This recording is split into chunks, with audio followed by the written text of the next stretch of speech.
దేవునికి మహిమ కలుగునుగాక. ఆమేన్. రూతు గ్రంథం 2వ అధ్యాయం 10వ వచనాన్ని చదువుకుందాం. రూతు గ్రంథం 2వ అధ్యాయం 12వ వచనం.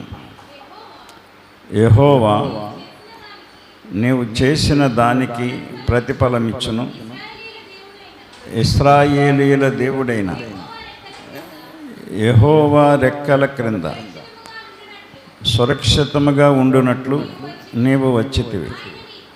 ఆయన నీకు సంపూర్ణమైన బహుమానమిచ్చునని ఆమెకు ఉత్తరమిచ్చాను. ప్రార్థన చేసుకుందాం. మమ్మను మిక్కిలిగా ప్రేమించిన యేసయ్య, నీకు వందనములు, స్తోత్రములు తండ్రి. చదువుబడిన వాక్య భాగమును బట్టి నాతో మాతో అందరితో మాట్లాడి మీరే మహిమ ఘనత పొందుకొనమని, కూడి వచ్చిన సంఘమును నన్ను దీవించి ఆశీర్వదించమని, ఈ ఆరాధన ద్వారా అనేకమైన ఆశీర్వాదాలు దీవెనలు మాకు అనుగ్రహించమని, వినగల చెవులు, గ్రహింపగల హృదయాలు ప్రతి ఒక్కరికి దయచేయండి. వాక్యం మాట్లాడడానికి మీ ఆత్మ సహాయము, నడిపింపు నాకు దయచేయమని యేసయ్య నామమున ప్రార్థించి అడుగుచున్నాము తండ్రి. ఆమేన్. అందరికీ వందనాలండి.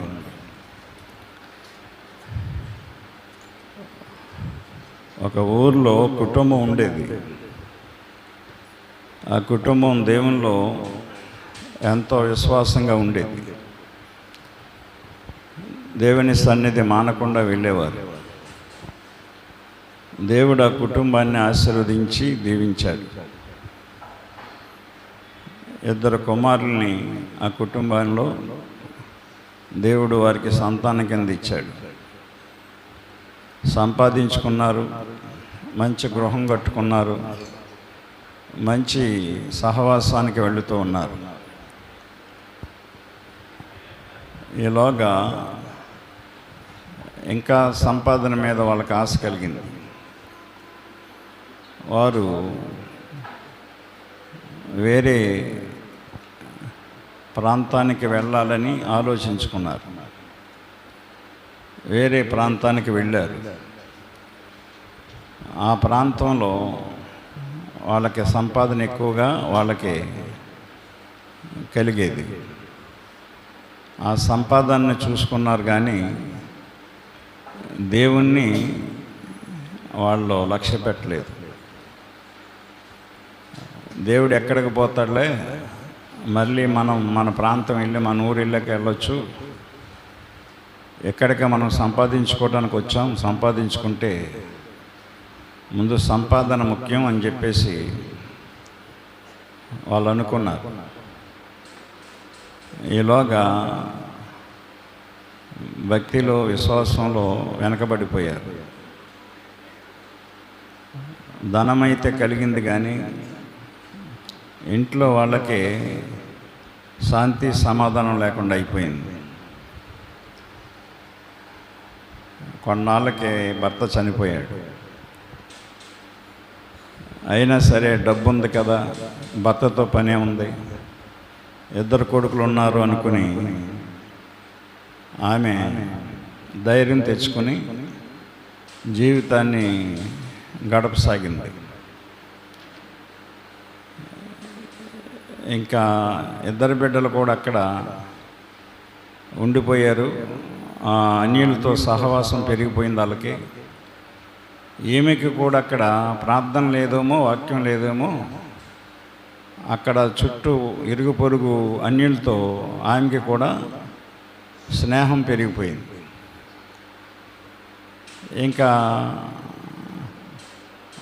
వాళ్ళ ఊరు గుర్తు రాలేదు. ఇంకా ఎక్కడే బాగుంది, చక్కగా ఇరుగు పొరుగు మాటలు మనకి చక్కగా వినిపిస్తున్నారు, సరదాగా ఉంటున్నారు, సంతోషంగా ఉంటున్నాం, ధనముకు లోటు లేదు, కొదువు లేదు, బిడ్డలు కూడా ఇక్కడ అందరితో కూడా చక్కగా కలిసిమెలిసి తిరుగుతున్నారు అని అనుకుని ఆ అన్యజనులతో స్నేహం ఎక్కువైపోయి పెరిగిపోయి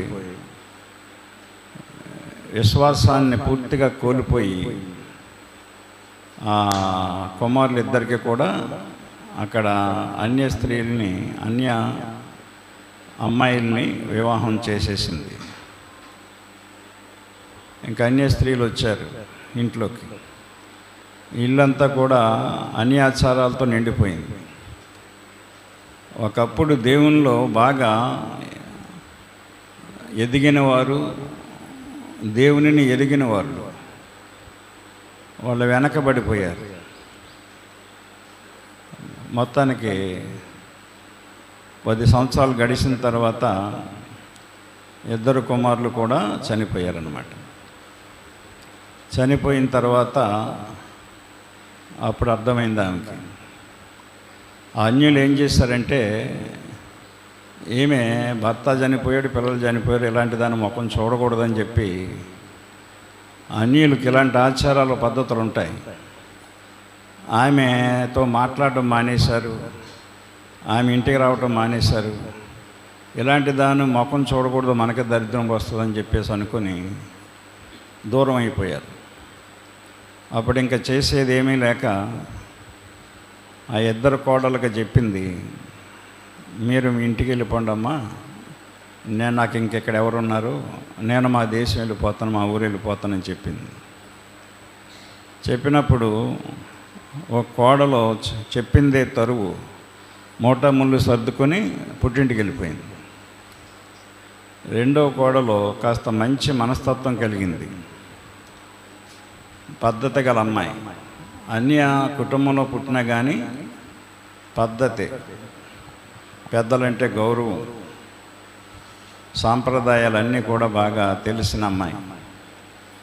ఆ అమ్మాయి అంది, నేను వెళ్ళనయ్యా, వెళ్ళనత్తగారు అని చెప్పింది. నేను నీతోనే ఉంటాను, ఎప్పుడైతే నీ ఇంటి పేరు పెట్టుకున్నానో నేను ఇంక నీ మనిషిని, నేను ఇంక వెనక్కి తిరిగి చూసేది లేదు, నువ్వు ఎక్కడికి వెళ్తే అక్కడికే వస్తాను, నీ జనమే నా జనం ఇక్కడి నుంచి అని చెప్పి అత్తగారితో బయలుదేరి వచ్చేసింది అనమాట. అత్తగారితో కూడా వచ్చేసింది. ఈమెకి అత్తగారికి సవరం అయితేనే కానీ వివరం రాలేదు ఆవిడకి. భర్తను పోగొట్టుకొని, కొడుకులను పోగొట్టుకునే దాకా దేవుణ్ణి గుర్తు చేసుకోలేదు. ధనం ఉంది కదా, డబ్బు ఉంది కదా, పర్వాలేదని అనుకుంది. ఇలాంటి స్త్రీలు చాలామంది రోజున సమాజంలో ఉన్నారు, క్రైస్తవ సంఘాల్లో ఉన్నారు. దేవుని మందిరానికి వచ్చినా సరే డబ్బు డబ్బు డబ్బు డబ్బు. భర్త ఎలాంటి ధనం తెస్తున్నాడు, ఎలాంటి సంపాదన తెస్తున్నాడు, భర్త ఏమైనా దోచుకుంటున్నాడా, లేకపోతే అన్యాయంగా తెస్తున్నాడా అని ఆలోచించరు. కొడుకు, కుమారులు ఒకవేళ తెచ్చే రాబడి చూసుకుంటారు తప్ప, కుమారులు ఏం చేస్తున్నారు, ఎక్కడ తిరుగుతున్నారు, ఎలాంటి వాళ్ళతో తిరుగుతున్నారు, ఎలాంటి సహవాసం చేస్తున్నారు అని ఆలోచన లేకుండా తెచ్చిచ్చే, చేతిలో పెట్టే ధనాన్ని చూసుకుంటారు తప్ప నీకు అన్నీ సిద్ధపరుస్తున్న దేవుణ్ణి మర్చిపోతూ ఉంటారు.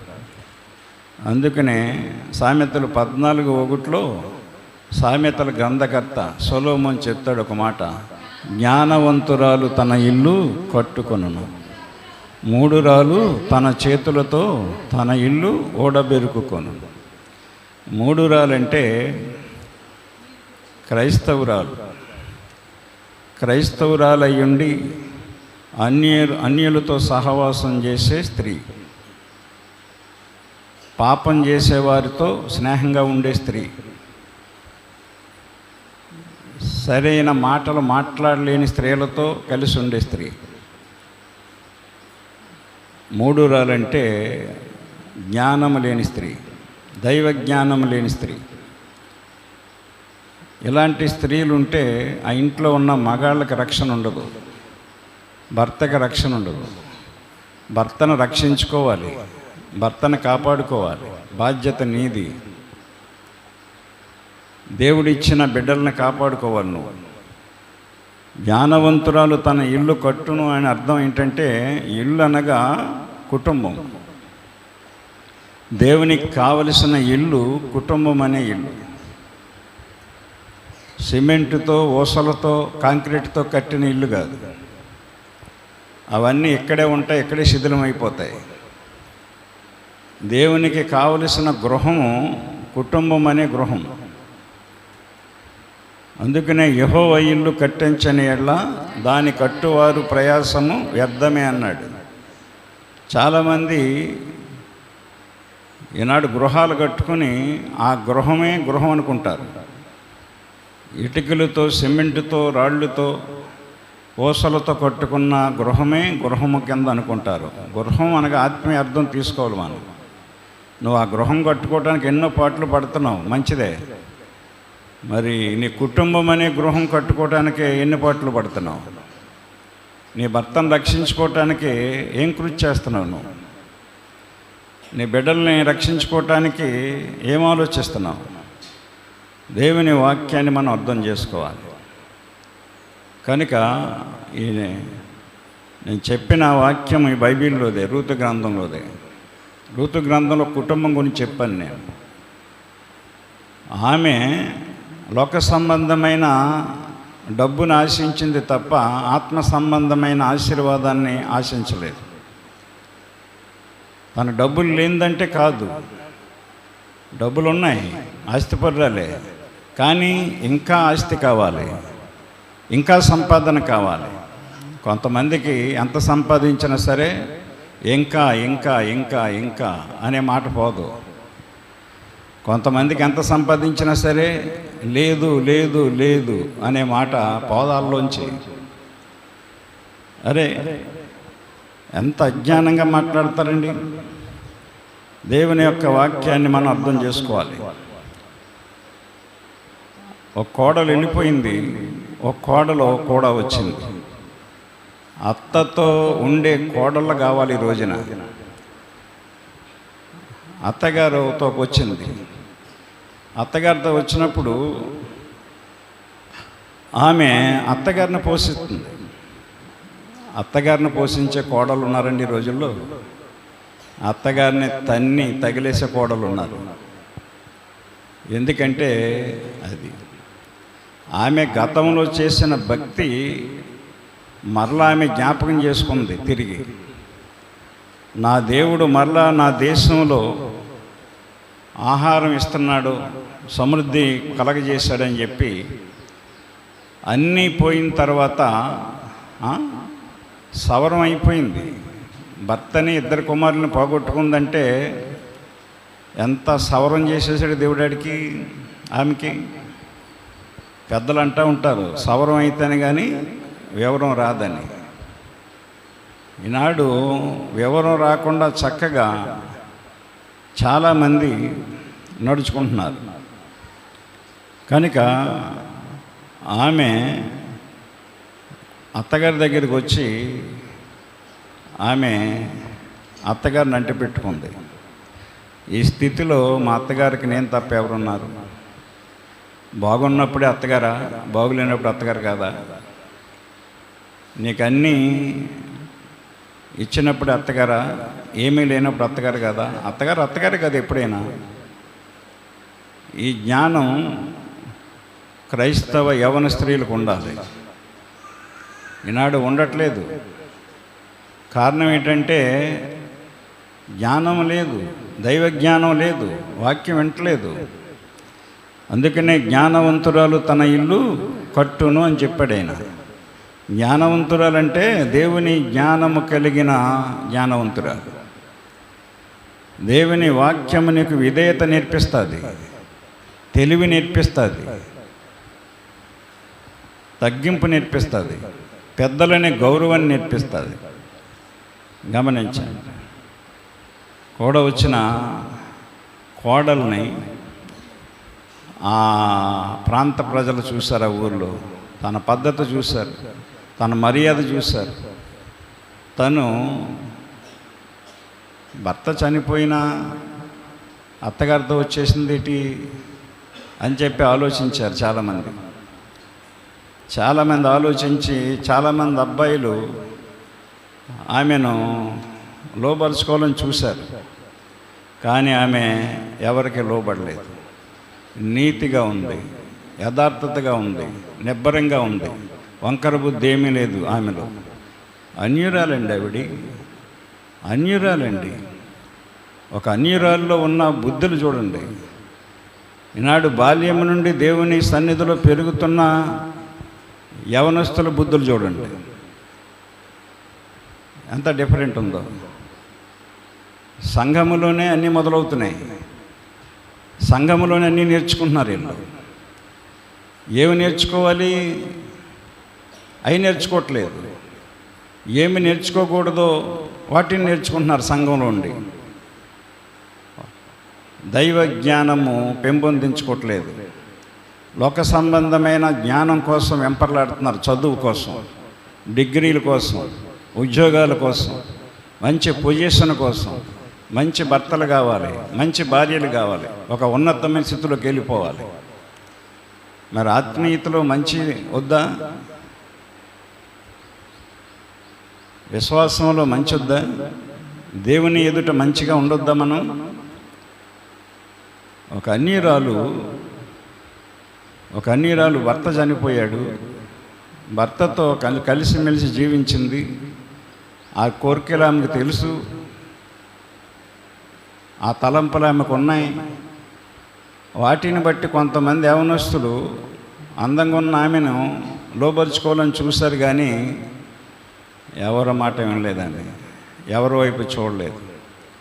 తనలో ఉన్న కోరికలు చంపుకుంది, నీతిగా నిలబడింది. ఎలాంటి వాళ్ళని మెచ్చుకోవాలండి మనం, అలా ఉండాలండి. అసలు క్రైస్తవులకి సిగ్గు సీమి నెత్తురు ఏమీ ఉండలేదండి, అంత వాక్యం అన్నా.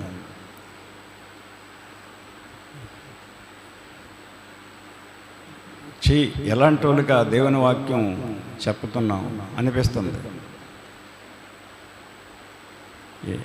ఎంత వాక్యం అంటున్నారండి బాల్యం నుండి.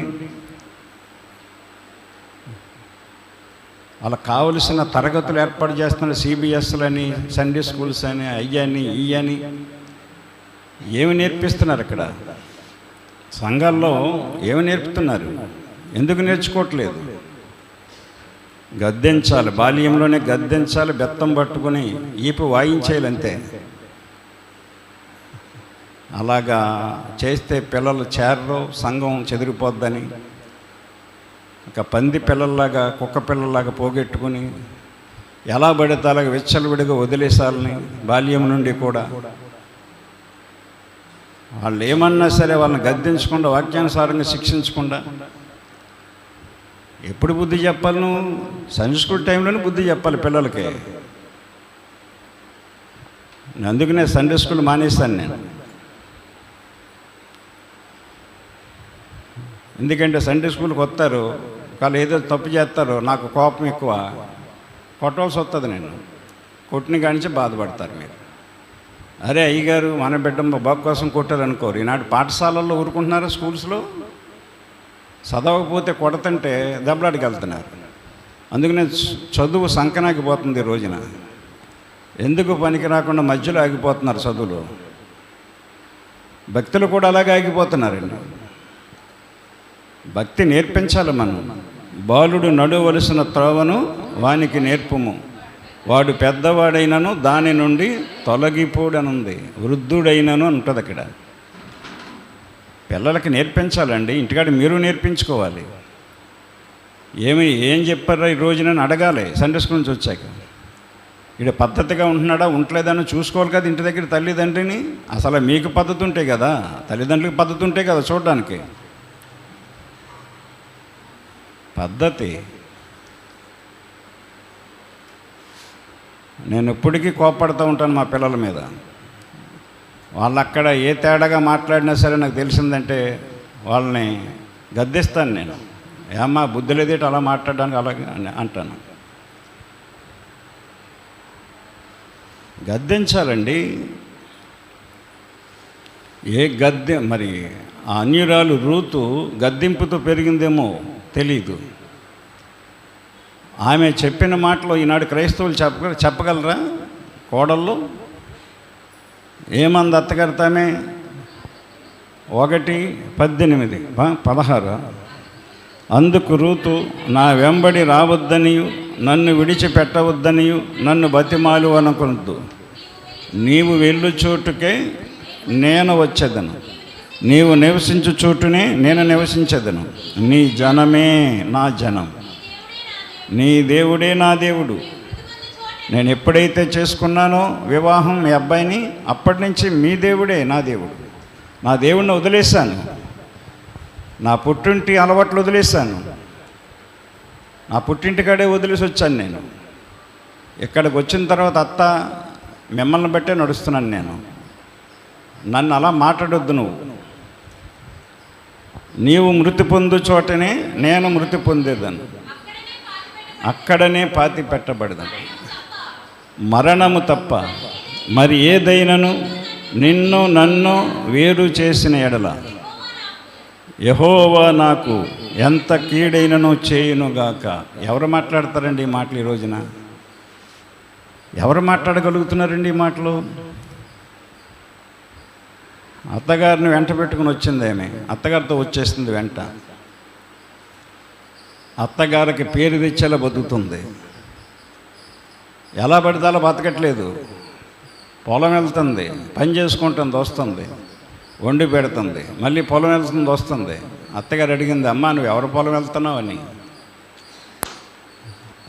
మళ్ళా బోయేజ్ అంట అత్తగారు, ఆయన పొలం వెళ్తుందని నేనని చెప్పింది. అప్పుడు అత్తగారు ఒక మాట చెప్తుంది ఆవిడికి, 2వ అధ్యాయం 22వ వచనం. అప్పుడు నయోమి తన కోడలిని రూతుతో, నా కుమారి అతని పనికెత్తలతో కూడానే బయలుదేరుచు వేరొక చేనులోని వారికి నీవు కనబడకపోవుట మంచిదనెను. అమ్మా నువ్వు అతని పనివారితోనే ఇల్లు బయలుదేరి వేరొక పనివారికి కనబడకు, వాళ్ళతో మాట్లాడుకో. ఎందుకంటే నయోమి పుట్టినూరు అది. ఏ మనుషులు ఎటువంటి వాళ్ళు తనకు తెలుసు. ఇప్పుడు కోడలు కొత్తగా వస్తుందండి చేసుకుని, తనకేం తెలుస్తుందండి? ఆ పక్కింటోళ్ళు ఎలాటోళ్ళు, ఎదురింటోళ్ళు ఎలాటోళ్ళు, వెనకలింటోళ్ళు ఎవటో, వాళ్ళ గుణాలు ఏంటో, వాళ్ళ బుద్ధులు ఏంటో, వాళ్ళ బతుకులేంటి ఏం తెలుస్తుంది కోడలకి? అత్తగారు చెప్పుకోవాలి. అత్తగారు చెప్పినప్పుడు అత్తగారు చెప్పినట్లు నడవాలి కోడళ్ళు. ఎందుకంటే ఆవిడకి తెలుసు కదా, అక్కడ ఎంతో కాలం సంసారం చేసి పెరిగింది.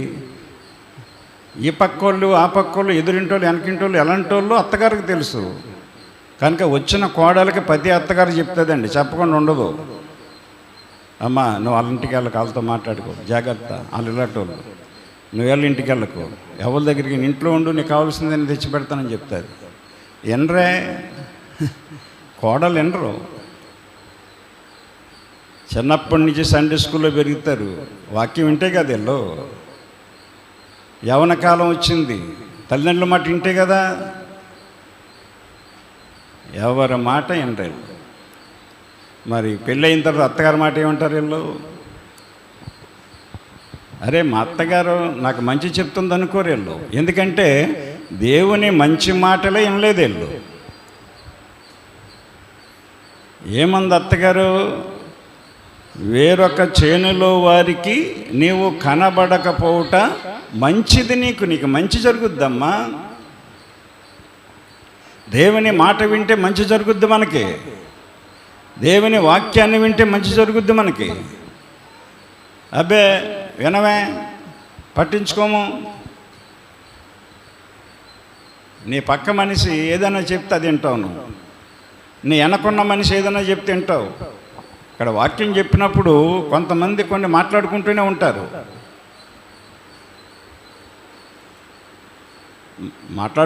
మాట్లాడకుండా ఉండరు.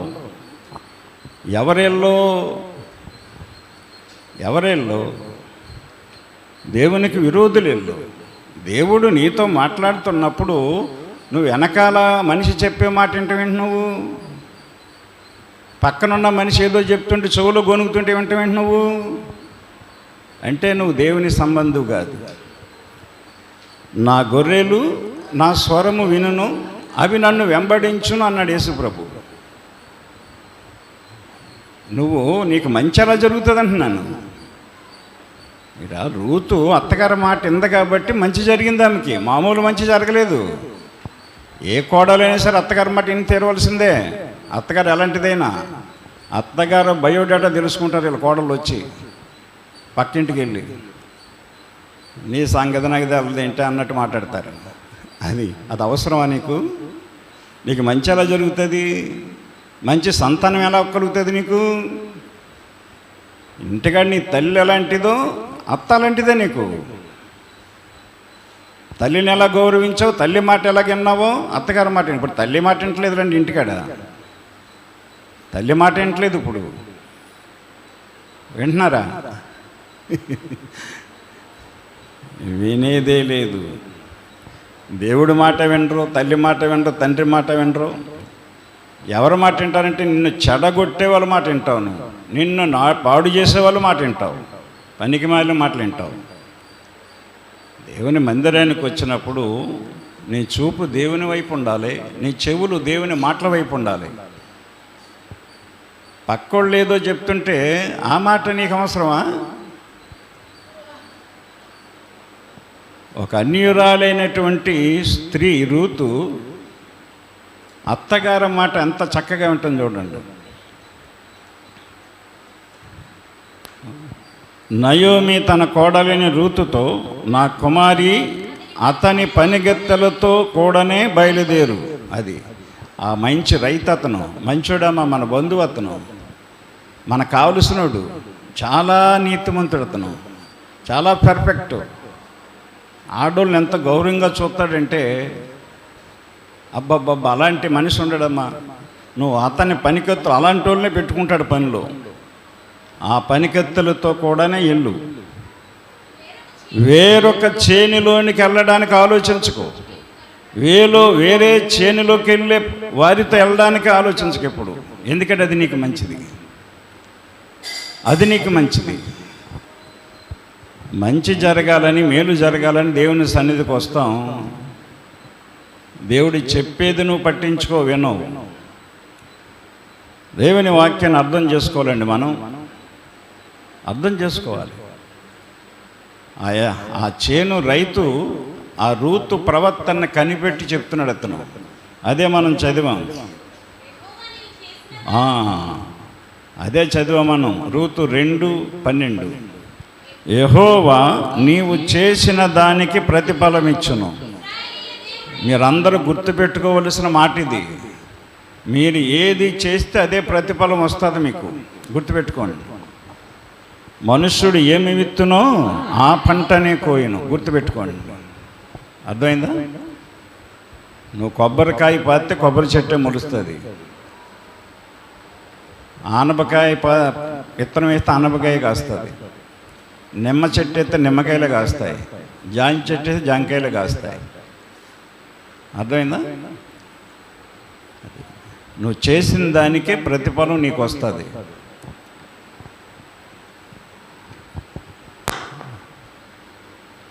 యెహోవా నీవు చేసిన దానికి ప్రతిఫలం ఇచ్చును. ఇశ్రాయేలీయుల దేవుడైన యెహోవా రెక్కల క్రింద సురక్షితముగా ఉండునట్లు నీవు వచ్చితివి. యెహోవా రెక్కల కింద, ఇశ్రాయేలీయుల దేవుడైన యెహోవా రెక్కల కింద. నీ దేవుడు కదా ఆయన, కానీ నువ్వు నమ్మి వచ్చావు. ఇశ్రాయేలీయుల దేవుణ్ణి దేవుడని నమ్మి వచ్చావు. నిజమైన దేవుడని నమ్మకం కలిగింది నీకు. అందుకనే నువ్వు అందరిని వదిలేసి వచ్చావు. ఇశ్రాయేలీయుల దేవుడైన యెహోవా రెక్కల క్రింద సురక్షితముగా ఉండుటానికి వచ్చావు నువ్వు. ఒక అన్యురాలకు అర్థమైపోయిందండి దేవుని శక్తి ఏంటో, దేవుని మహిమ ఏంటో. ఒక అన్యురాలకు అర్థమైపోయిందండి. సంఘములోనే పుట్టి సంఘములోనే పెరిగి, ఇప్పుడు సంఘంలో పెళ్లి చేసుకుంటారు యవనస్తులు. పెళ్లి చేసుకున్న తర్వాత పిల్లలు పుడుతున్నారు సంఘంలోనే. సంఘంలో పుట్టి, సంఘంలో పెరిగి, సంఘంలో సండే స్కూల్కి వెళ్ళి, యవనస్తుల కూడికలకి వెళ్ళి ఏమర్థమవుతుంది మనకి? మన దేవుని గురించి ఏమర్థమవుతుంది? ఏమర్థమవుతుందండి? ఇంత వాక్యం వింటావు, గుండించి వెళ్ళిపోతావు, అన్యజనులు పంచక చేరి కూర్చుని దేకి వాళ్ళతో మాట్లాడుకుంటూ ఉంటావు. ఏం ఆత్మీయంగా నువ్వు ఫలిస్తావు? నువ్వు ఆత్మీయంగా ఎదుగుతావు. లోకంలోకి వెళ్ళిన తర్వాత నీకు ఎదురయ్యేది వాళ్ళే కదా, లోకానుసారంగా జీవితాన్ని సాగించేవాళ్ళే కదా. తాగుబోతులు, తిరుగుబోతులు, తిట్టుడు వాళ్ళే కదా, లోకానుసారులే కదండి. లోకాన్ని అనుసరించి నడిచేవాళ్ళే కదా. త్రాగుబోతులు, తిరుగుబోతులు, తిట్టుబోతులు, వదలబోతులు, తల్లిదండ్రుల కంటే భయం, విధేయత లేని వాళ్ళు, పెద్దలంటే గౌరవం లేని వాళ్ళు, అన్ని ఆచారాలు పాటించేవాళ్ళు వెళ్ళే కదా. వాళ్ళని కలుపుకొని తిరుగుతావు, వాళ్ళ భుజాల మీద చేతులు వేసుకుని నడుపుతావు. దేవుడు ఏం చెప్తున్నాడో నీకు అర్థం కాక ఎందుకు వస్తున్నావో, ఎందుకు వెళ్తున్నావో నీకే అర్థం అవ్వట్లేదు. ఏదో గుడని వస్తున్నావు, అయిపోయి వెళ్ళిపోతున్నావు. ఎంతో భక్తిలో ఎదిగినటువంటి నయోమి దేవునికి దూరమై, దేవుని మందిరానికి దూరమై, సహవాసానికి దూరమై, వాక్యానికి దూరమై, ప్రార్థనకు దూరమై, ఉపవాస ప్రార్థనకు దూరమై నష్టపోయిందానే. నష్టపోయిందండి. ఈ రూతు స్టోరీ, ఈ కథ దేవుడు ఎందుకు జరిగిన ఈ కథను ఎందుకు ఈ పరిశుద్ధ గ్రంథం రాయించాడంటే, నయోమిలాగా ఉండకూడదు స్త్రీలని, రూతులాగా ఉండాలని, మనకు బోధ కలగడానికి, మనకు బుద్ధి రావడానికి. అరే ఆలోచన చేయండి. తను ఎంతో కాలంగా పనిలో చూసిన రైతు అంటున్నాడు, యెహోవా నువ్వు చేసిన దానికి ప్రతిఫలం ఇస్తాడమ్మా. ఇశ్రాయేలు దేవుడైన యెహోవా రెక్కల క్రింద సురక్షితంగా ఉండడానికి నువ్వు వచ్చావు. ఇశ్రాయేలు దేవుణ్ణి నీ దేవుడిగా చేసుకున్నావు. నువ్వు ఆయన మాట ప్రకారంగా నడుచుకుంటున్నావు. ఆయన చెప్పిన ప్రకారంగా అందరిని వదిలేసి వచ్చావు. నువ్వు చేసిన దానికి ప్రతిఫలం ఇస్తాడు ఆయన. ఏం చేసిందామే? 11వ వచనం, నువ్వు నీ తల్లిదండ్రులను, నీ జన్మభూమిని, నీ స్నేహితుల్ని, నీ రక్త సంబంధికుల్ని, నీ చుట్టాలని, నీకు కావలసిన వాళ్ళందరినీ, నీ ఊరిలో చిన్నప్పటి నుంచి పుట్టి పెరిగి తిరిగినటువంటి వాళ్ళందరినీ కూడా వదిలేసావు. దేవుడి గురించి, ఆ దేవుడికి ఎలాంటివన్నీ ఇష్టమని తెలుసుకున్నావు. ఇశ్రాయేలు దేవుడికి ఎలాంటివన్నీ ఇష్టం ఉండవు. వాళ్ళందరినీ వదిలేసి విడిచిపెట్టేసి వచ్చేసావు. నువ్వు చేసిన దానికి అది మనం ఏమైనా వదులుతున్నామా? ఎవరైనా వదులుతున్నామా? ఆలోచన చేయండి. పేతురు గారు అంటారు మార్కు సువార్త 10వ అధ్యాయంలో 28-29 వచనాలు, ప్రభువా మేము సమస్త విడిచిపెట్టుకుని నిన్ను వెంబడిస్తున్నామయ్యా. అందుకు మాకేంటి ప్రతిఫలం అడిగాడు.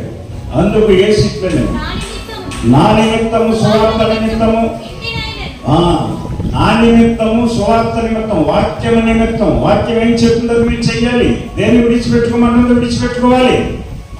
చెడుతనాన్ని విడిచిపెట్టుకోమంటుందో విడిచిపెట్టుకోవాలి. అన్నిటితో సహవాసం చేయొద్దంటుంది, అన్నిటిని విడిచిపెట్టుకోవాలి. స్నేహితులైనా సరే వాక్యం ఏం చెప్తుంది? పాపను విడిచిపెట్టమంటుంది, కోపం విడిచిపెట్టమంటుంది, అసూయ విడిచిపెట్టమంటుంది, మచ్చలు విడిచిపెట్టమంటుంది, సోమరితనాన్ని విడిచిపెట్టమంటుంది, వ్యభిచారం విడిచిపెట్టమంటుంది, దొంగతనాలు మానుకోండి అని చెప్తుంది. చెప్తలేదా? పదార్థాలు ముందే చెప్పేశాడు కదా ఇస్రాయేల్కి. వాళ్ళు వదులుకోలేదు, చచ్చిపోయారు ఆ అరణ్యంలో. వదులు మిగిలి ఉన్నారు, వాళ్ళకి కణాలు వచ్చారు. చేసిన దానికి ప్రతిఫలం అదే, చేసిన దానికి ప్రతిఫలం అదేనండి. మనం ఏది చేస్తే అదే వస్తుంది మనకి, అర్థమైందా? నువ్వు ఏది చదివితే దానికి సంబంధించి ఉద్యోగం వస్తుంది నీకు, వేరేది రాదు. కష్టం. ఆలోచన చేయాలి మనం. నా నిమిత్తము, సువార్త నిమిత్తము ఇంటినైనను, అన్నదమ్ములనైనను, అక్క చెల్లెలనైనను, తల్లిదండ్రులైనను, పిల్లలనైనను, పిల్లలైనా వదిలేయంతే. దేవుని కూడా వదిలేయాలండి. వదిలేస్తారు అపొస్తలులు. అందుని తమ ఎండ్లను అన్ని వదిలేసి, పిల్లల్ని భార్యను వదిలేసి సేవకి వెళ్ళిపోయారు దేవుని నిమిత్తం. వదిలేయాలండి. వదిలేయమంటే దూరంగా పెట్టాలి. వాటిలో ఉన్నాను. తల్లి అయినా, తండ్రి అయినా, అన్నైనా, తమ్ముడైనా, చెల్లైనా, ఎవరైనా సరే చెడుతనం వాక్య దేవుణ్ణి వాళ్ళ చెడుతనం కలిగిన వారిని దూరంగా పెట్టకపోతే ఆ చెడుతనం నీకు చెడు తెస్తుంది. దాని ప్రభావం పడిపోతుంది మీద. నీ ఇంటికి నష్టం వచ్చేది. తాత్కాలిక బాగానే ఉన్నాను అనుకుంటావు. నువ్వు దేవుళ్ళో ఉన్నావు కాబట్టి దేవుడు కొంతకాలం నేను చూస్తాడు. Wait and see. పర్లేదు, తొందరగా మనం నష్టం చేయకూడదని చూస్తాడు దేవుడు. తెలుసుకుంటుంది, సేవకుల ద్వారా నేర్చుకుంటాడని అనుకుంటాడు. వదలకపోతే ఎలాగండి?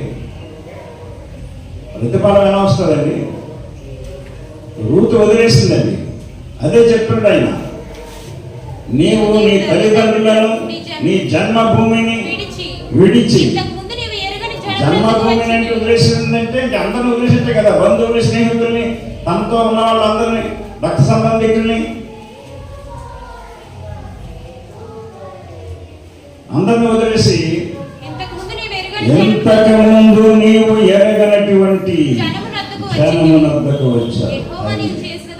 అదేగా దేవుని బిడ్డల దగ్గరికి వచ్చావు, దేవుని సన్నిధికి వచ్చావు. చాలా గొప్ప పని చేసావమ్మా నువ్వు.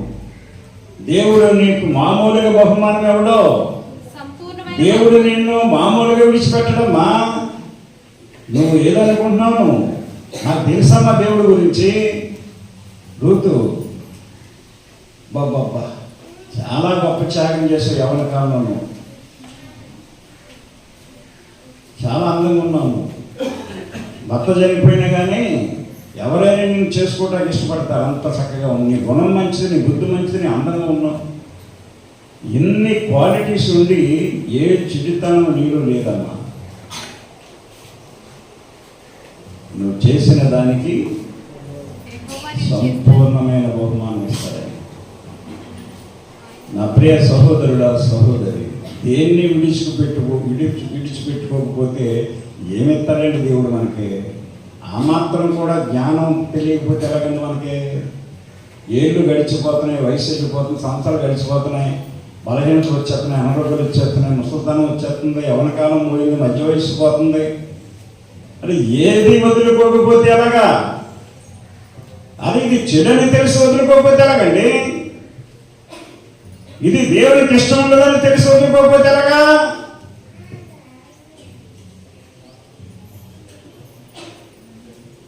ఇష్టానుసారంగా ఉంటే దేవుడు చూస్తూ ఉంటాడా? ఉండడు కదా. తన ఇష్టానుసారంగా వెళ్ళిపోయింది మోయాబు దేశానికి. తన ఇష్టానుసారంగా అక్కడ నడుచుకుంది, అన్నింటితో సహవాసం చేసింది నయోమి, అన్నింటితో తిరిగింది, అన్నింటితో స్నేహం పెరిగిపోయి దేవుని సన్నిధిలో పుట్టి పెరిగిన పిల్లలకి అన్య స్త్రీలను పెళ్లి చేసేసింది. స్నేహం ఊరుకుంటుందా?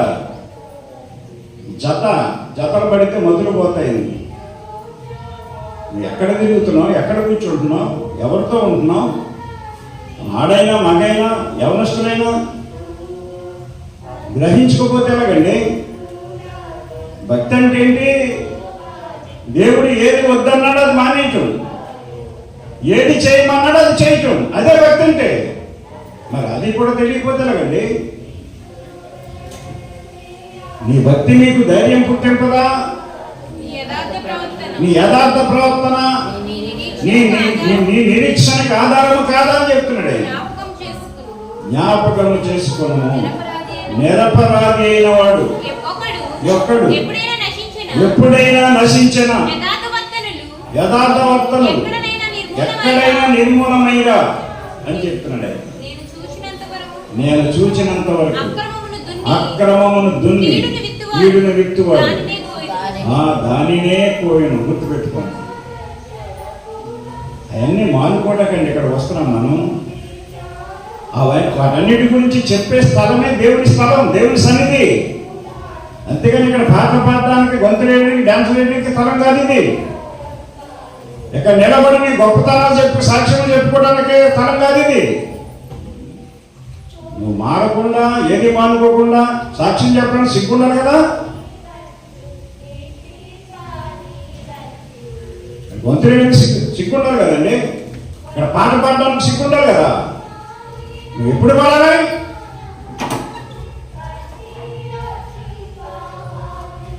మారు మనసు పొంది పాడాలి.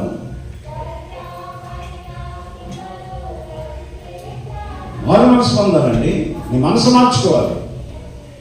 నీలో ఉన్నవి మానుకోవాలి. నువ్వు మానుకున్నాక ఎక్కడ నిలబడి చేయాలి. ఏం చేసినా మామూలు అయిపోయింది, అలవాటు అయిపోయిందండి. సేవకులు అలాగే ఉన్నారు, సంఘస్థులు అలాగే ఉంటున్నారండి. సేవకుని బట్టైనా మారాలి కదా, బోధన బట్టైనా మారాలి కదా. మనం వాళ్ళు ఎలా ఉంటే అలాగే ఉందామా మనం? నీకు నువ్వు మారాలి కదా. ఎవరికి వాళ్ళే మారాలండి. అంతేగాని నీ పక్కను చూసుకుని మారలేదు, నేను మారకపోయినా పర్లేదు. నీ పక్క వాళ్ళు చూసుకుని మారలేదు, నేను మారకపోయినా పర్లేదు. అలాగా సంఘంలో చేరిపోయి సంఘాన్ని ఆ విధంగా చేస్తున్నారు. దేవునికి సంఘం అంటే ఏంటి? దేవుని సంఘం అవుతుంది, దెయ్యం సంఘం అవుతుంది. అంటే ఒక పేరు దేవుని పేరు పెట్టుకున్నా సంఘం, కానీ సంఘానికి దేవుని పేరు పెట్టుకున్నా ఆ దెయ్యం సంఘం అవుతుంది. నువ్వు పేతురని పేరు పెట్టుకుని నువ్వు తాగుతూ ఉంటే పేతురు ఎలాగవుతావు? తాగుబోతు పేతురు అవుతావు, తిరిగిపోతే ఆహారం అవుతావు. పేరు కాదు కదా మనకు కావాల్సింది, బతుకు. దేవుడికి కావాల్సింది మనం జీవితం. మనం ఏ పేరు పెట్టుకున్నాం అనేది కాదు. అందుకని నేను పేరు పెట్టడం బాప్తిస్మ వాళ్ళకి. ఎందుకంటే పేరు పెట్టి మన సిగ్గు తేవాలకి. యోహానని పేరు పెడితే యోహాను సిగ్గు వస్తుంది, పేతురని పేరు పెడితే పేతురు సిగ్గుపడతాడు, దానియేలుని పేరు పెడితే దానియేలు సిగ్గుపడతాడు. అందుకనే చెప్తాను, పేరు ఎందుకు ముందు మీరు మారని అని చెప్తాను. ఇక్కడ కూడా బాప్తిస్మాలు ఇస్తాను, అయ్యర్ ఏదో మరి పేరు పెట్టండి అంటారు. అది ఈ పేరు అనుకున్నానండి, ఆ పేరు పెట్టను. ఆ పెట్టుకోవాలి నువ్వు, నేను పెట్టనంటాను. అయ్యగారి చేత పెట్టించుకున్నట్ట.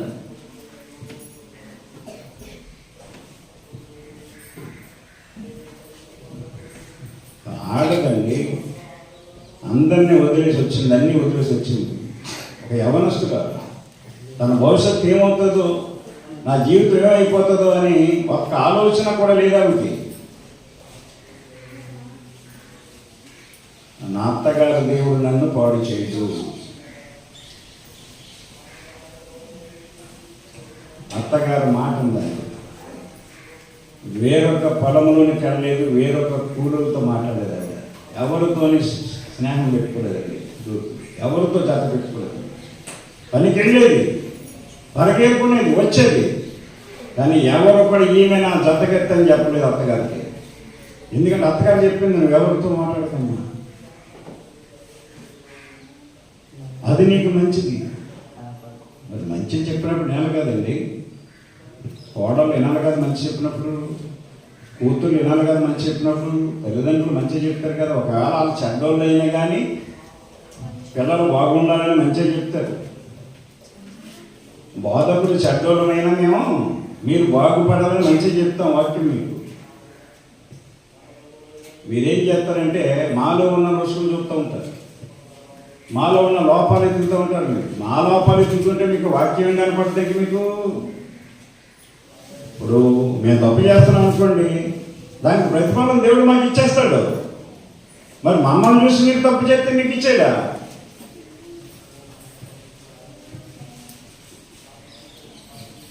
దేవుని వాక్యాన్ని మనం అర్థం చేసుకోవాలని గమనించాం. దేవుని కొరకు, దేవుని సువార్త నిమిత్తం దేన్నైనా వదులుకోవాలి. మనం వాక్యానికి మనకు అడ్డొస్తున్నారంటే వాళ్ళని పక్కన పెట్టడమే, వదిలేటువంటి వదిలేసుకోవటం కాదు. భర్త అడ్డు చెప్తున్నాడు, సరిలే అనాలి, కానీ వాక్యాన్ని నువ్వు చెయ్యాలి. భార్య అడ్డు చెప్తుంది, సరేమో అలాగే అని చెప్పని వాక్య ప్రకారం నువ్వు ఉండాలి. అంతేగాని భార్యను మెప్పించడానికి నువ్వు జబ్బలో ఊపుకుంటూ చేయడం కాదు. తల్లిని మెప్పించడానికి కొడుకులు కూతుర్లు చేయడం కాదు. వాక్యమా కాదని మనం ఆలోచించాలి. వాక్యమా కాదా? మా అమ్మ చెప్పేది వాక్యమా కాదా? మా డాడీ చెప్పేది వాక్యమా కాదా? చదువుకున్నారు కదా, చెప్పాలి. మీ అమ్మకి నాన్నకే దేవుడు నిన్ను హెచ్చించాడు, దీవించాడు. దేవునికి నువ్వు చెయ్యాలి. హెచ్చించింది నిన్ను, నీ భవిష్యత్తుని. నీ భవిష్యత్తు ఇంకా బాగుండాలి, దేవుడు ఇంకా మంచి బహుమానం ఇవ్వాలంటే మీ అమ్మ నాన్న అడ్డు చెప్పిన సరే నువ్వేనుకోడు. వాక్యానికి అడ్డు చెప్పినప్పుడు, వాక్యానుసారంగా ఉండడానికి నువ్వు ఇష్టపడినప్పుడు, వాక్యానుసారంగా చేయడానికి నువ్వు ఇష్టపడినప్పుడు ఎవరు అడ్డు చెప్పినా వినకూడదు. అదేనా? వెంట మొదలు పెట్టావా నీ పని అయిపోయింది, ఫినిష్. ఆత మొదలవుద్ది, ఇంకంతే. ఒకటవ అయిపోయావు నీ పని. ఇది నిజమా అందంతే. సాతాను వచ్చి, అపవాదు వచ్చి అవన్నీ నీ మాట నాతో మాట్లాడకని చెప్పేసి వెళ్ళిపోతే సరిపోను. చదివించిందంటే ఇది నిజమా అన్న కాడ ఆ మాట తాగిందా? ఎన్ని మాటలు చెప్పింది. దేవుడు మీకు అన్యాయం చేస్తున్నాడు, దేవుడు మీకు ఏం చేయట్లేదు, మీరు దేవతల్లాగా అయిపోతారు, దేవునితో సమానం అయిపోతారు ఆ పండు తింటే. అందుకనే ఆయన ఆ పండు తినొద్దన్నాడు. అన్ని తినమన్నాడు, ఎందుకు తినొద్దన్నాడు? చెప్పుడు మాట ఎలా ఉంటాయంటే చాలా సమ్మగా ఉంటాయి అన్నమాట, సైతిగా ఉంటాయి. దేవుని మాట అలా ఉండవండి. సాతాను స్వభావం కలిగి ఉన్న వాళ్ళకి చెప్పుడు మాటలు బాగా పనిచేస్తాయండి. దేవుని మాటలు పనిచేయు. విన్నది నాశనం అయింది, తన భర్తను నాశనం చేసుకుంది, తన కుటుంబాన్ని నాశనం చేసుకుంది. నేను బాగుపడిందా? మరి ఆ బాధ వింటున్నాం కదా ఎన్నోసార్లు మనం. ఎవరైనా సరే ఏదైనా సంఘ విషయాలు ఏదైనా చిన్నది ఎత్తి తప్పు కింద చెప్తే దాన్ని పెద్ద చేయడం చూస్తూ ఉంటారు. అవసరమా మనకి? అది అవసరమా? దానివల్ల ఏమైనా కలిసి వస్తుందా మనకి? కలిసి రాదు. కష్టాలు వస్తాయి, సమస్యలు వస్తాయి, బాధలు పెరిగిపోతాయి. మునుకోలకి ఎదురు నిలబడకూడదండి. అర్థమైందా? దేవుని వాక్యము మామూలుగా ఉండదు, రెండంచులు గల కట్నం. కనుక ఈ ఉదయకాలం దేవుని వాక్యాన్ని అర్థం చేసుకోవాలి. రూతు ఇశ్రాయేలు దేవుడైన యెహోవా రెక్కల క్రింద సురక్షితంగా ఉండడానికి వచ్చింది. ఇక్కడ మీరందరూ కూడా దేవుని రెక్కల నీడలో సురక్షితంగా ఉండడానికి వచ్చారు. దేవుడు చెప్పింది వినాలి, విని తీరాలి. వినకపోతే సురక్షితం రాదు. అర్థమైందా? సురక్షితం రాదండి, శిక్ష వస్తుంది. గమనించండి, దేవుని వాక్యాన్ని అర్థం చేసుకోండి. రూతు చక్కగా నడుచుకుందండి. 3వ అధ్యాయం 10వ వచనం. అతడు ఇంకో మాట చెప్తున్నాడు ఆవిడతో, అతడు నా కుమారి యెహోవా చేత నీవు దీవెన నొందిన దానం, కొద్దివారినే గాని గొప్పవారినే గాని యవనస్తులను నీవు వెంబడింపక ఎండుట వలన నీ మునుపటి సత్ప్రవర్తన కంటే మునుపు సత్ప్రవర్తనే, మునుపు మంచి ప్రవర్తనే. ఆ అమ్మాయి దొరుకుతుంది చూసారా, మునుపు మంచి ప్రవర్తన అండి, అన్నిరాలుగా ఉన్న సత్ప్రవర్తనే. మునుపటి సత్ప్రవర్తన కంటే వెనుకటి సత్ప్రవర్తన మరీ ఎక్కువైపోయింది.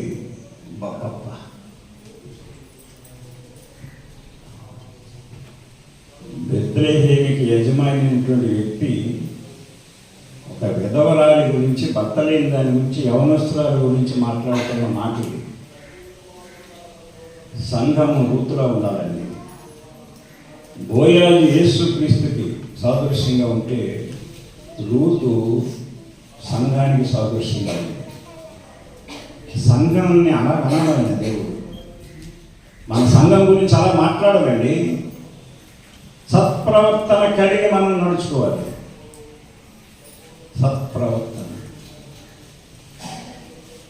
చాలా జాగ్రత్తగా ఉండాలండి. మనం ఎంతోమందిని చూస్తున్నాం. మనం దేవునికి వ్యతిరేకంగా మాట్లాడి, దైవసాగులకు వ్యతిరేకంగా మాట్లాడిన వాళ్ళు ఏమైపోతున్నారో చూస్తున్నాం. అయినా మనకు కనువిప్పు కలగట్లేదు. ఎందుకంటే నీ మనోనేత్రానికి గుడ్డితనం కలగజేస్తుంది సాతాను. ఎందుకంటే నిన్ను కూడా నాశనం చేయాలి, ఈ కుటుంబాన్ని నాశనం చేయాలి. దేవుని స్వరూపి అయి ఉన్న క్రీస్తు మహిమను కనబరుచు సువార్త ప్రకాశము వారికి ప్రకాశింపకుండునట్లు ఈ యుగ సంబంధమైన దేవత సాతాను, ఈ యుగ సంబంధమైన దేవత అపవాది అవిశ్వాసులైన వారి, గుర్తుపెట్టుకోండి, అవిశ్వాసులైన వారి మనోనేత్రములకు, అవిశ్వాసులైన వారి మనోనేత్రములకు, విశ్వాసులకు కాదండి, విశ్వాసులకు కాదండి, విశ్వాసులకి మనోనేత్రం ఉండదు. దేవుని జ్ఞాననేత్రం ఉంటుంది, వాక్యనేత్రం ఉంటుందండి. వాక్యం అర్థమవుతుంది విశ్వాసులకి, అవిశ్వాసులకి వాక్యం అర్థం అవ్వదు. ఎన్నిసార్లు చెప్పండి, వాళ్ళు అలాగే నడుస్తూ ఉంటారు. అవిశ్వాసులైన వారి మనోనేత్రములకు గుడ్డితనము కలుగజేశాను. గుర్తుపెట్టుకోండి, అవిశ్వాసులైన వారి, గుర్తుపెట్టుకోండి. అందుకనే మీరు అవిశ్వాసులతో జోడుగా ఉండకడం అన్నాడు పౌలు గారు. కొరింథీ 6:14. మీరు అవిశ్వాసులతో జోడుగా ఉండకూడదు అన్నాడు. ఎందుకు ఉండదు అన్నాడు? అవిశ్వాసులైన వారి మనోనేత్రాలకు గుడ్డితనం ఉంటుంది. నువ్వు వాళ్ళతో స్నేహంగా ఉంటే నిన్ను గుడ్డోల కింద వాళ్ళ దారిలో తీసుకుపోతారు. నిన్ను అవిశ్వాసులతో జోడుగా ఉండకూడదు అన్నాడు. గమనించాలి. గతంలో కూడా ఇశ్రాయేలీయులు అన్యులతో సహవాసం చేసి వారి క్రియలు నేర్చుకున్నారని చెప్తాడు. 135 అన్యజనులతో సహవాసం చేసి వారి క్రియలు నేర్చుకునేది, వారి విగ్రహములకు పూజ చేసింది, అవి వారికి ఊరియాయను.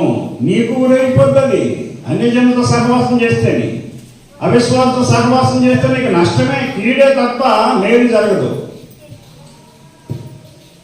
భక్తి అంటే మనం ఎలాంటి వాళ్ళతో ఉండాలి, ఎలాంటితో ఉండకూడదు అనేది నేర్చుకోవాలి. అది భక్తి. అంతేగాని పాటలు పాడేయటం, వాక్యం చదివేయటం, వాక్యాన్ని బోధించేయటం, ప్రార్థన చేసేయటం కాదు భక్తి. ఇవి నేర్చుకోవాలి. అవిశ్వాసులతో జోడుగా జతగా తిరగకూడదు. మనం అన్యులతో మనం స్నేహం చేయకూడదు. పనేంటి నీకు? అన్యులతో పనేంటి నీకు? అవిశ్వాసంతో పనేంటి? అవిశ్వాసం అంటే దేవుడు నమ్ముకొని తాగేవాడు, దేవుడు నమ్ముకొని తప్పులు చేసేవాడు, పొరపాట్లు చేసేవాడు. వాళ్ళతో పనేంటి నీకు? దేవుడు నిన్ను ఎలాగ దీవిస్తాడనుకుంటున్నావు? ఆయన రెక్కల కింద సురక్షితంగా ఎలా ఉంచుతాడనుకుంటున్నావు నీ కుటుంబాన్ని? ఇవి సరి చేసుకోకపోతే దేవుడికి తెలియదా? సరి చేసుకోవాలి. మనం వదిలే దూరంగా పెట్టాలి. వాళ్ళు ఏదైనా వచ్చి మాట్లాడితే మాట్లాడు, అంతవరకే. కలిసి తిరగకూడదు, కలిసి మాట్లాడకూడదు, కలిసి తేగకూడదు, కలిసి కూర్చోకూడదు, జోడుగా ఉండకూడదు అనేది అవసరం వచ్చింది. ఏదో అడిగారు, ఏదో మాట్లాడారు, నేను ఎక్కువగా మాట్లాడుతున్నారు. పని ఉందమ్మా నాకు ఉంది, తర్వాత మాట్లాడదు, ఇల్లు అని చెప్పాలి. ఎక్కువగా మాట్లాడకూడదు. ఎందుకంటే ఏం చెప్తుంది అది? అవిశ్వాసం ఏం చెప్తుంది నీకు? అవిశ్వాసం ఏం చెప్తాడు నీకు? అన్యుడు ఏం చెప్తాడు నీకు? అన్యురాలు ఏం చెప్తుంది నీకు? సొలొమోను రాజుకి ఏం చెప్పారు అన్ని స్త్రీలు? యాభై మాతో కలిసి నువ్వు వస్తావు రావా మా దేవత దగ్గరికి?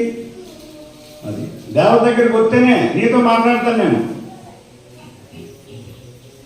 నీ మాట వింటాను అని రాణులుగా చేయబడిన తర్వాత ఆ సొలొమోను మనసును తిప్పేశారంటారు, అన్య దేవతల వైపు తిప్పేశారంటారు బైబిల్. అర్థమైందా? ఏం చెప్తారు నీకు అన్యుడు? నువ్వు అన్యుడికి చెప్పాలి, వాళ్ళు వింటే చెప్పాలి, నీ దేవుడి గురించి చెప్పాలి. అన్యులు నువ్వు ఏం మాట్లాడుకుంటావు? అవిశ్వాసులు మీరు ఏం మాట్లాడుకుంటారు?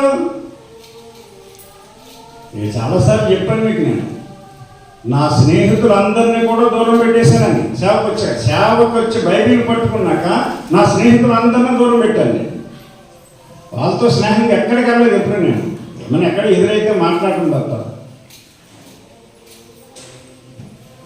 ఇక్కడ మన మందిర కార్యక్రమాల విషయాల్లో కూడా వాళ్ళని ఎవరిని పెళ్ళలేదు నేను ఇప్పుడు. నాకు తెలుసు వాళ్ళ అలవాట్లు తెలుసు, వాళ్ళ పనులు తెలుసు, వాళ్ళ బతుకు తెలుసు. నాకు స్నేహితులు అంతవరకు, గతంలో స్నేహితులు వాళ్ళు, ఇప్పుడు కాదు. ఆ స్నేహాన్ని బట్టి పొరుపుకోవాల్సిన పని లేదు నాకు. నా దేవుడు నన్ను విడిచిపెట్టేస్తాడు.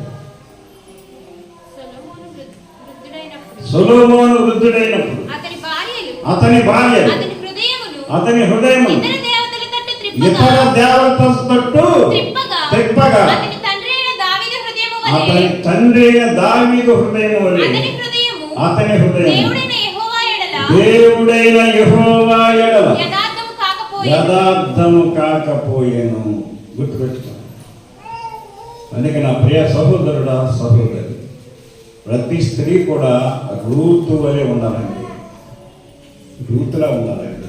సత్ప్రవర్తన కలిగి ఉండాలి, ప్రవర్తన మార్చుకోవాలి. దేవుడికి కావలసింది మన మాట, మన ప్రవర్తన. మాట మారాలి. చెడు మాటలు మాట్లాడకూడదు, భక్తిహీనమైన మాటలు మాట్లాడకూడదు. మాట మారాలండి, మాట కరెక్ట్గా ఉండాలి, ప్రవర్తన మారాలండి. అవి మార్చుకోవడానికి ఇక్కడికి రావాలి మనం. అవి మార్చుకుంటే నీకు ప్రతిఫలం ఇస్తాడు దేవుడు. నీకు ఏది కావాలో ఇస్తాడు ఆయన. భక్తి అంటే ఇహలోక మాలిన్యము అంటకుండా తన్ను తాను కాపాడుకున్నట్టే అని చెప్తాడు యాకోబు గారు. అర్థమైందా? ఆ మాట ఏంటంటే మీరు తండ్రి అయిన దేవుని ఎదుట పవిత్రము నిష్కలంకములైన భక్తి ఏదనగా దిక్కులేని పిల్లలు విధవరాలు వారి ఇబ్బందిలో పరామర్శించుట. ఈ పాయింట్ అన్వయం చేసుకోండి మీరు. ఇహలోక మాలిన్యము తనకంటకుండా తన్ను తాను కాపాడుకుంటే భక్తి అనగా అది లోకం యొక్క మురికిని కంటకుండా, లోకంలో ఉన్న పాపము ఏది నీకు అంటకుండా నీకు నువ్వు కాపాడుకొని బ్రతకడమే. అంతేగాని ఇక్కడికి వచ్చి పాటలు పాడి డ్యాన్స్ వేసి గొంతులేసి అలా పాడాను, ఎలా పాడాను, అది పాడాను, ఇది పాడాను, అలా వాయించాను, ఇలా వాయించాను, ఇవన్నీ మామూలు.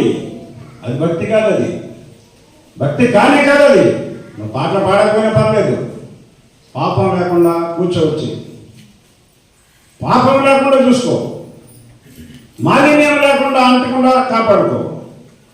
అది కావాలండి దేవునికి. నీ పాటలు సంఘానికి కావాలంతే. సంఘాన్ని ఉత్తేజపరచడానికి, సంఘాన్ని ఉత్సాహపరచడానికి నీ పాటలు, నీ వాద్యాలు కావాలి. దేవుడిగా ఎక్కలేదు. నీ జీవితం కావాలి, నీ బతుకు కావాలి, నీ మనసు కావాలి. పాపము అంటకుండా ఉన్న నీ మనసు కావాలి. దేవుడి మాటలు దీవించిన కాక ఆమేన్. ప్రార్థన చేసుకుందాం.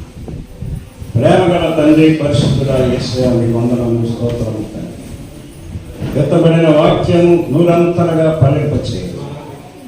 వినిన ప్రతి హృదయాన్ని భద్రపరచండి, మీ ఆత్మతో నింపండి. ప్రతి ఒక్కరిని దీవించి ఆశీర్వదించండి. వాక్యమైన యేసయ్య నామమున ప్రార్థించి అడుగుచున్నాను తండ్రి. ఆమేన్. అందరికీ వందనాలు.